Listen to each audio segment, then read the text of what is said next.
In today's education news, millions of families are to benefit from lower school uniform costs. Yes, the government are to cut uniform costs for around 4.2 million children, saving families an estimated 73 million per year. So this is part of the government's Children's Wellbeing in Schools bill, which is proceeding through the House of Lords this week, showing that new laws will wipe over 70 million off the cost of uniform for families. This comes off a new survey saying that a third of parents are still worried about uniform costs, with 1 in 5 schools saying to have actually increased the number of branded items required over the past year. So this is where schools have a uniform policy and they expect parents to buy certain items with the correct logo and branding on and they're only available from certain shops, and these shops know that parents have to buy them, therefore tend to up the price. And in my experience, the quality is not always great either. Whilst schools are currently required to limit the number of branded items they require, the survey here shows that almost half are not doing so. Parents are having to pay £442 on average to kit out a child at secondary, £343 for primary school, which does put unnecessary financial pressure on families. I know at the minute, cost of living crisis, that is extortionate for so many families. I don't think there's a worse day of the year for me as a parent of 14-year-old triplets than when my wife says, oh, we're going to have to go and get them uniform for the next academic year, because you get fleeced. And what makes it even worse is the kids don't get the value of this. They don't look after it, and it doesn't last. It's not built to last. This is what blows my mind as a teacher, when the uniform is so expensive and we know that children don't understand that value, don't look after the uniform, leave the jumper here, there and everywhere. Parents still don't put the name in the jumper.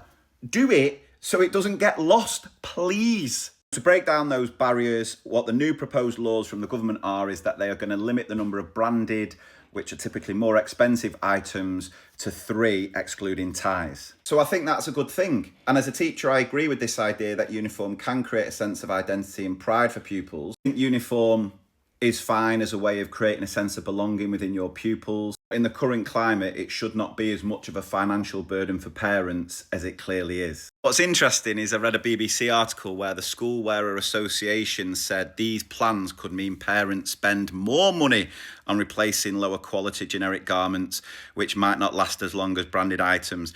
Not having that, pal. That is just you clutching at straws to try and keep your business going, which I'm not going to lie, the stuff I bought for my kids hardly lasts a term, right? And I don't think my kids are that bad at looking after the stuff. Don't get me wrong, they're not perfect. There's room for improvement with my kids. But yeah, the stuff we have to buy is extortionate and the quality is not great anyway. I do think this is a good call from the government, and I think anything that can help families is a step in the right direction. It's just I find that some schools take uniform a little bit too seriously, and I definitely think this is more a secondary school thing than the primary school. The view is, look, gives a sense of belonging, sense of pride. I think schools, the colours you have, the uniform colour, gives that sense of belonging. The branded stuff, does it really matter? And I think for a lot of schools, they know the circumstances of some families and will be aware of it and make adjustments with those expectations. But I still hear horror stories about in secondary, the weather the way it is this week, it's absolutely glorious. Now, if you have worked in a school, you know classrooms, when it's nice and sunny, they're hotter than a greenhouse. I don't know how it happens, but they are off the chart sauna, basically. And some schools still expecting kids to have the blazers on. And you're like, surely you want children are going to learn when they are most comfortable. Let them take the blazer off, right? Let them take the jumper off. It's fine. It's not going to make them all of a sudden forget how to learn. Surely it's going to help if they're more comfortable. But it is the age-old debate about uniforms, so I'd love to know what your thoughts are. I definitely think this is a step in the right direction. I don't see why schools would need to have more than 3 branded items. I think as a parent, having to pay out for all these branded stuff, which just is so overpriced and is extortionate, anything that can help is a good thing. But do you think uniforms are necessary anyway? What are your thoughts? Let me know.